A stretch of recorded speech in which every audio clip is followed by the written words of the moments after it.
దగ్గర ఒక పెద్ద గుండుంటది.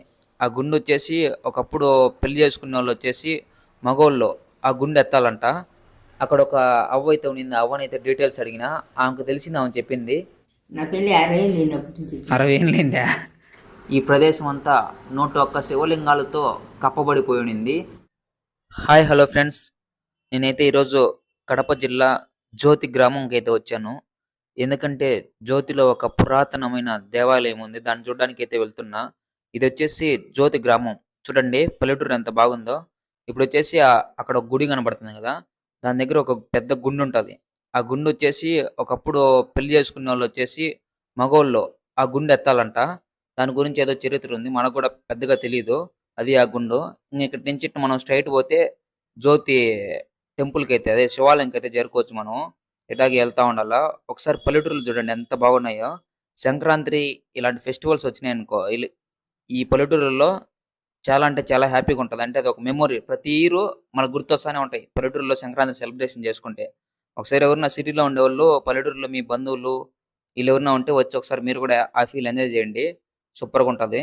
అదో అక్కడ ఆ చెట్టు కనపడుతుంది గదా! అక్కడి నుంచి మనం లెఫ్ట్‌కి పోతే శివాలయం, జ్యోతి శివాలయం టెంపుల్ అయితే వచ్చేస్తది. మొత్తానికి జ్యోతి శివాలయంకైతే వెళ్ళబోతున్నాము. నేనైతే మన ఆర్‌జేపీ వెంకన్నతో పాటొచ్చిన. నేనైతే అన్న ద్వారా కొన్ని తెలియని గుళ్ళు గూడా చూశాను ఇంతకుముందు. కొత్త కొత్త ప్లేసులు గూడా చూపిచ్చేసినాడు. ఇప్పుడైతే మళ్ళా మనం జ్యోతికొచ్చినాము. ఇదో ఇంక మళ్ళా అదే రూట్‌లో వచ్చితే మళ్ళా రైట్ తీసుకుంటే ఇంగ జ్యోతి దేవాలయం వస్తది. ఈ గుడి పెన్నా నది ఒడ్డునుంటుంది. ఇది ఒకప్పుడు నది ప్రవాహం వల్ల ఇసుకలో కప్పబడిపోయిందని కొంతమంది అంటారు. కొంతమంది కప్ప పడాల్సొచ్చిందని అంటున్నారు. మొత్తానికైతే మనకైతే తెలీదు. ఇదో ఇక్కడ చూడండి. ఇదొచ్చేసి ఒక సత్రం లాగా ఉంది. నెక్స్ట్ వచ్చేసి అక్కడ మీకు గోపురం లాగా కనపడుతుంది. అదొచ్చేసి ద్వారము. అలాంటి ద్వారాలు ఇంకా ఉండుంటాయి నాకు తెలిసి పూర్వంలో. ఇప్పుడైతే ఒకటే ఉంది. ఇక్కడ చూడండి వడ్లన్నీ ఆరబెట్టున్నారు. అవి బియ్యం అయినా ఆడించుకుంటారు. లేకపోతే అమ్మనైనా అమ్ముతారు రైతులు. మొత్తానికి ఈ ద్వారం దగ్గరికైతే వచ్చేసిన. నేనిప్పుడు మీకు ఈ ద్వారం గూడా చూపిస్తాను చూడండి. ఒకసారి ఈ ద్వారం అయితే చూడండి. ఎంత అందంగా ఉందో. ఇది చాలా పురాతనమైన కట్టకము. నేనైతే దీని లోపల ఎలా ఉందో చూపిస్తాను. అక్కడొక అవ్వయితే ఉన్నింది. ఆ అవ్వనైతే డీటెయిల్స్ అడిగినా. ఆమెకు తెలిసింది ఆమె చెప్పింది. ఇంక మీరే వినండి. అప్పట్లో దారి ఎట్టున్నిందా పురాతన కాలంలో? ఏమో స్వామి నాకు తెలియదు. తెలీదా? నేను వచ్చినాక ఇట్టే ఉంది. ఎట్టే ఉన్నదా నీకు పెళ్లి ఇంటి అంచా? నా పెళ్ళి 60 ఏళ్ళు అప్పటి నుంచి. 60 ఏండ్లయిందా? తెలీదు దీని కథ ఏమో తెలీదు నీకా? కథ దీనిది కథ ఏమో తెలీదా? నాకేం తెలియదు నేను. ఇట్లాంటివి ఎన్ని ఉన్నాయి అప్పట్లో? నువ్వు పెళ్ళైన కొత్త ఇది ఒకటే ఉండింది ఇట్లాంటి ద్వారము? ఇదొకటే ఉంది. ఒకటే ఉండింది. అప్పుడు దారి ఎట్టు ఉండిందేమో కదా? ఏమో నాకు తెలియదు నాకు. వాళ్ళు పైన పెట్టుకుంటానే అది ఇట్టే ఉండేది. మాకు తెలిసిన నేను చెప్పే నేను తెలియదు. అంతేలే. తెలిసిందే చెప్పాలిలే. తెలియదు చెప్తే మళ్ళీ మీరు ఆ? కొట్టుకుంటే మళ్ళీ ఒక నిమిషం కాదు. ఆడ జ్యోతి గ్రామంలో వచ్చేటప్పుడు ఒక రాయి ఉన్నది గుండు. దాని కథ ఏమన్నా తెలుసా? గుండు గుండు నాది గుడికాడ. ఆ కథ తెలుసు దాని దాని ఏం కథ నాకేం కథ తెలియదు. అది ఎప్పుడంటే ఉండదు గుండాన్ని. గుండాన్నే ఎవరున్న పెళ్లి కొడుకులు పెళ్లి కొడుకులు ఎత్తా ఉన్నారా? అప్పుడు నీ పెళ్ళికి ఎత్తలా ఆయన మా తాత ఎత్తితేనే చేసుకోవాలి పెళ్ళా? పెళ్ళైనప్పుడు అల్లిం గిల్లిం తిని అంటే అల్లిం బాగా పెట్టినారు అనుకునే అదొక సంప్రదాయంలే. ఎత్తాడు ఎత్తులో ఎత్తాడు అతను నాకు తెలియదు ఆయన. అంతేలే. అంటే నువ్వు ఆ ఊరి కోడలు కాబట్టి నీకు పెద్దగా తెలిసి ఉండదు. ఇటు పుట్టిన వాళ్ళకి తెలిసి ఉంటుందిలే బాగా. Hi hello friends. మొత్తానికి నేనైతే జ్యోతి శివాలయంకి అయితే వచ్చేసా. ఇక్కడ మీరైతే చూడవచ్చు కట్టడాలు ఎలా ఉన్నాయి మొత్తము. కొన్ని పగలగొట్టేసినారు. అంటే మన పిల్లలకి అంటే మన హిందూ సాంప్రదాయం గురించి మనం చెప్పుకోకో లేకపోతే తెలియకో వీటి గురించి అంటే మామూలుగా పగలగొట్టేసారు. వాళ్ళకి తెలుసుంటే ఇట్లాంటి జరిగేవి కాదు. అందుకే మన వాళ్ళందరికీ మనం నేర్పించుకోవాలా.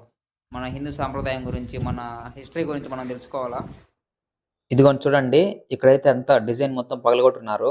మన గుళ్ళని మనమే తెలియక పగలగొడుతూ ఉంటాము. మళ్ళీ ఎందుకు పగలగొట్టినారో తెలియదు. కొంతమందిని అడిగితే ఆ చేపను తెచ్చి ఒరిజినల్ ఉంటాయని ఆ చేపను పగలగొట్టారు. అదో చేప అయితే పైన ఉంటుంది చూడండి. ఒక సింబల్ ఉంటుంది చేప సింబల్. ఆ సింబల్‌లో అంటే ఏదైనా ఉంటదని ఎట్లా మళ్ళీ పగలగొట్టినారో తెలియక. అందుకే మన గుళ్ళ గురించి మనం తెలుసుకోవాలా. అంటే మన హిస్టరీ మనం కొంచెమన్నా తెలుసుకోవాలా. లోపలైతే మన వెంకయ్య అయితే కూర్చోన్నాడు. నేను కొంచెం అలా ముందుకు వేసి అక్కడ పొలం అంటే వరి ఉంది కదా, ఆ వరి అయితే చూపిస్తాను. వరి చూడండి, చూడండి వరి మొత్తం కోసేశారు. ఎండిపోయినా కూడా చూడడానికి చాలా అందంగా ఉంది. ఎంతైనా పల్లెటూరు లేబ్బా, బాగుంటాయి. ఇంక నెక్స్ట్ అయితే మళ్ళా మనం అయితే ఇంకా రిటర్న్ వెళ్ళిపోతున్నాం. అంటే మెయిన్ శివాలయం దగ్గరికి అయితే వెళ్తాం. నేను ఈ దేవాలయం గురించి కొన్ని తెలుసుకున్నాను. ఈ దేవాలయాన్ని 1169లో నిర్మించారు. దుందు మహారాజు అదేవిధంగా రామానాయకులు ఈ దేవాలయాన్ని నిర్మించారంట. మొత్తానికి నేనైతే గుడి లోపలికి వెళ్ళడానికి రెడీ అవుతున్నాను. ఇంకా గుడి లోపలికి వెళ్ళేటప్పుడు అయితే మనం అయితే చెప్పులు ఇక్కడే వదలాలి. అందుకే నేనైతే స్లిప్పర్స్ ఇక్కడ వదిలేసి లోపలికి వెళ్తున్నా. ఎందుకంటే ఈ ప్రదేశం అంతా 101 శివలింగాలతో కప్పబడిపోయి ఉండింది. మన కాళ్ళ కింద ఎన్నో శివలింగాలు ఉంటాయి. కొన్ని శివలింగాలు బయటపడి ఉన్నాయి. అందుకే నేనైతే చెప్పులు బయట వదిలేసి అయితే వస్తున్నాను లోపలికి. అదో చూడండి, మన ఆర్జేపీటీ వెంకన్న అయితే వీడియో వ్లాగింగ్ చేసుకుంటా పోతాడు. ఇంకా నేను కూడా కొన్ని శివలింగాలు అయితే చూపిస్తాను. అదో చూడండి, ఇది ఒక శివలింగము. ఇలాంటి శివలింగాలు ఈ భూమిలో చాలా ఉన్నాయి. అందుకే మనం చెప్పులు బయట వదిలేసి రావాలి. నేను మీకు బయట నాకు కనబడిన శివలింగాలు అయితే చూపిస్తాను. ఒకప్పుడు 101 శివలింగాలకి 101 దీపాలు పెట్టేసి నిత్యం పూజలు చేసేవారంట. ఇప్పుడైతే మనకు కనిపించిన శివలింగాలు మాత్రం చూపిస్తాను. ఇదిగోండి, ఇది ఒక పురాతన గుడి ఉంది చూడండి. దీంట్లో ఒక శివలింగం ఉంది. దీంట్లో ఒక శివలింగాన్ని అయితే నేను ఇప్పుడు ఇక్కడ బయట నుంచి అయితే చూపిస్తాను చూడండి. ఇదిగోండి, ఈ లోపల అయితే ఒక శివలింగం ఉంది. పక్కనే ఒక కుక్క కూడా పనుకొని ఉంది. శివలింగానికి ఎప్పుడు అంటే రోజు ఎవరో ఒకరు వచ్చి పూజలు చేస్తానే ఉన్నారు. నేనైతే ఇదే శివలింగాన్ని కొంచెం ఫ్రంట్ సైడ్ నుంచి లోపలికి పోయి చూపిస్తాను. ఇక్కడ పోవడానికి దారి లేదు, అది కూడా మీరు చూడండి. దాన్ని చూడండి, పైన అయితే చూడండి ఎంత బాగా కట్టారు అప్పట్లో. అంటే 800 సంవత్సరాల ముందు కట్టింది ఈ గుడి. ఈ ప్రదేశం అంతా కూడా శివలింగాలతోనే ఉంటది. చాలా వరకు శివలింగాలన్నీ పూడుకుపోయినాయి. కొన్ని వచ్చేసి బయటపడినట్టు మాత్రం ఇలా ఉన్నాయి. ఇదో ఇక్కడ చూడండి, పెద్ద శివలింగం ఉంది. ఈ బయట ఉండేట కంటే ఇది కొంచెం పెద్ద శివలింగం. ఇంకా అదే విధంగా ఇంకా ఇంకా చాలా శివలింగాలు నేనైతే చూపిస్తాను. దాన్ని చూడండి, ఈడ ఒక చిన్న శివలింగం ఉన్నది. ఈ శివలింగానికి కూడా పూజలు జరుగుతున్నాయి. ఒకసారి చూడండి, ఈ శివలింగం ఎంత బాగుందో, చిన్నగా ఉంది. దీనికి కూడా పూజలు జరుగుతున్నాయి. ఇంకా అలాగే ఇంక ఇటు పక్కనే ఇంకా కొన్ని శివలింగాలు ఉన్నాయి, అవి కూడా చూపిస్తాను నేను. మీరైతే చూడండి, అదో చూడండి, ఈ గుడి అయితే మొత్తం పాడుపడిపోయినది. నంది ఒకటి ఉంది, పక్కన నాగపడగలు కూడా ఉన్నాయి. ఇంకా ఈ గుడి వెనకాల ఇంకొక పాత గుడి ఉంది. దీంట్లో కూడా ఒక శివుడు ఉన్నాడు, నేను తర్వాత చూపిస్తాను చూడండి. ఇదండి, ఇక్కడ చూడండి, ఇక్కడ ఒకతే ఒక శివలింగం ఉన్నది. దీనికి కూడా బాగా పూజలు జరుగుతున్నాయి. ఇక్కడ ఉంది. అలా ఈ ప్రదేశం మొత్తం శివలింగాలతోనే ఒక 101 శివలింగాలు ఉంటాయి. అవన్నీ మీకు చూపించడానికి లేవు, కానీ ఉన్న శివలింగాలు మాత్రం మీకు అయితే చూపించాను. చూడండి, ఈ శివలింగం చూడండి ఎంత బాగుందో. చూడగానే ఎవరికైనా పూజలు చేయాలనిపిస్తుంది. ఇక్కడ చూడండి, ఇక్కడ కూడా ఒక పెద్ద శివలింగం ఉంది. ఇక్కడ కూడా పెద్ద శివలింగం ఉంది. ఈ శివలింగం చాలా బాగుంటుంది. ఇదైతే నేను మీకు చూపిస్తాను. మొత్తానికి మీకైతే నేను ఉన్న శివలింగాలు అయితే చూపించేశాను. అలా ఈ ప్రదేశం మొత్తం 101 శివలింగాలు ఉండేవంట. ఇప్పుడైతే కొన్నే ఉన్నాయి. ఇక్కడ చూడండి, ఇక్కడ ఒక శివలింగం ఉంది. ఇంకా అక్కడ దూరంలో ఒక శివలింగం అయితే ఉంది. నేనైతే అక్కడికి వెళ్ళి ఆ శివలింగాన్ని కూడా చూపించాను మీకు. మనకంటే బయట ఉన్నట్టు మాత్రమే నేను చూపిస్తున్నాను. ఇంకా కొన్ని భూమిలోనే ఉండిపోయినాయి, కొన్ని అయితే ఇది శిథిలావాసం అయిపోయినాయి. ఈ శివలింగాన్ని అయితే మీరు చూడొచ్చు, అదని చూడండి. ఇప్పుడు వచ్చేసి నేను ఈ గుళ్ళో ఉండే శివలింగాన్ని అయితే చూపిస్తాను. ఇంతకు ముందు బయట నుంచి చూపించాను కదా, ఇప్పుడు లోపలికి వెళ్ళి చూపిస్తాను చూడండి. దాని లోపలికి అయితే వెళ్తున్నాను. వెళ్ళగానే నాకు ఎదురైంది శివలింగము. ఇప్పుడైతే మీకు లోపలికి వెళ్ళి చూపిస్తాను. అలాగే ఆ గుడిని కూడా చూపిస్తాను చూడండి. చూడండి శివలింగం ఎంత బాగుంది, ఎంత అద్భుతంగా ఉందో. వెనకాల ఒక దేవుడు ఉన్నాడు, ఆ దేవుడి పేరు నాకు తెలియదు. దాన్ని చూడండి, ఈ శివలింగం చూడండి ఎంత బాగుందో. పక్కనే కుక్క కూడా నిద్రపోతుంది. కుక్క అయితే నన్ను ఏమన్నా, నేను దాన్ని ఏం డిస్టర్బ్ చేయాల. ఇంక పైన అయితే చూడండి ఎంత బాగా కట్టుంటారు అప్పట్లో. గుడి అయితే చూపిస్తాను పైన.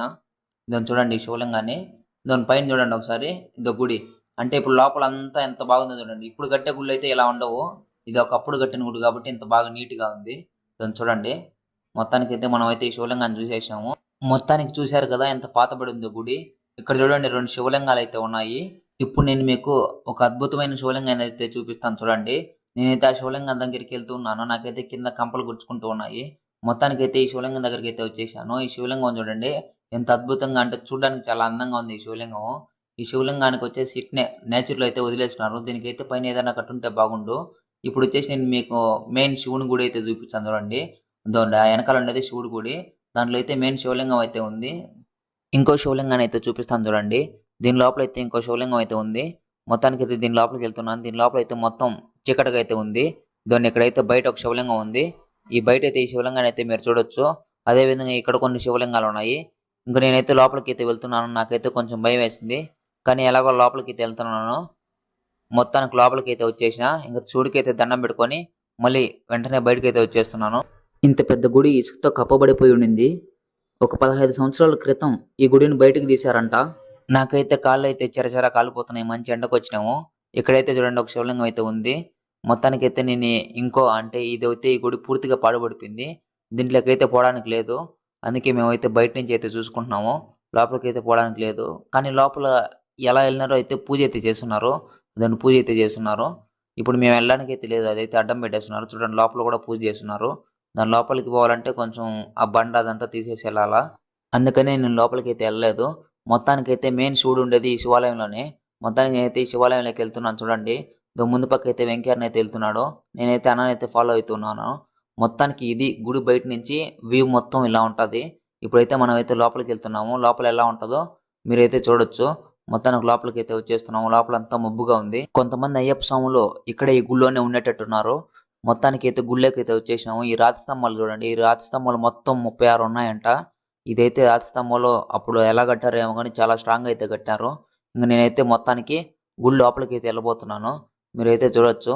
గుడి లోపలికి వెళ్తున్నాను. గుడి బయట చూడండి నంది ఉంటుంది. ప్రతి గుడి బయట నంది ఉంటుంది. నేనైతే గంట కొట్టినాను. మీకైతే ఈ వీడియో నచ్చినట్టయితే మీరైతే మన ఛానల్ సబ్స్క్రైబ్ చేసి మీరు కూడా గంట కొట్టండి. నేనైతే దేవుడికి అయితే గంట కొట్టడం అయిపోయింది. ఇంక నేనైతే లోపలికి అయితే వెళ్తున్నాను. ఇక్కడ చూడండి నంది చూడండి. గుళ్ళకి వెళ్ళేటప్పుడు నంది బయట ఉంటుంది. నందిని కూడా ముక్కొని లోపలికి వెళ్తే చాలా మంచిది. మొత్తానికైతే మీరైతే చూడొచ్చు. ఈ గుడి అంతా చూడొచ్చు. గర్భగుడిలోకి అయితే వెళ్తున్నాను. అన్న అయితే అక్కడ వీడియో అయితే చేస్తున్నాడు చూడండి. ఈ గర్భగుడిలో ఈ దేవుడిని చూసి నేనైతే చాలా షాక్ అయిపోయినా. అంత పెద్దగా ఉన్నాడు దేవుడు. మొత్తానికి నేనైతే దర్శనం చేసుకున్నా. నాకైతే చాలా హ్యాపీగా ఉంది. మీకు నచ్చితే మీరు సబ్స్క్రైబ్ చేసుకోండి. Subscribe Paleti creations for more videos.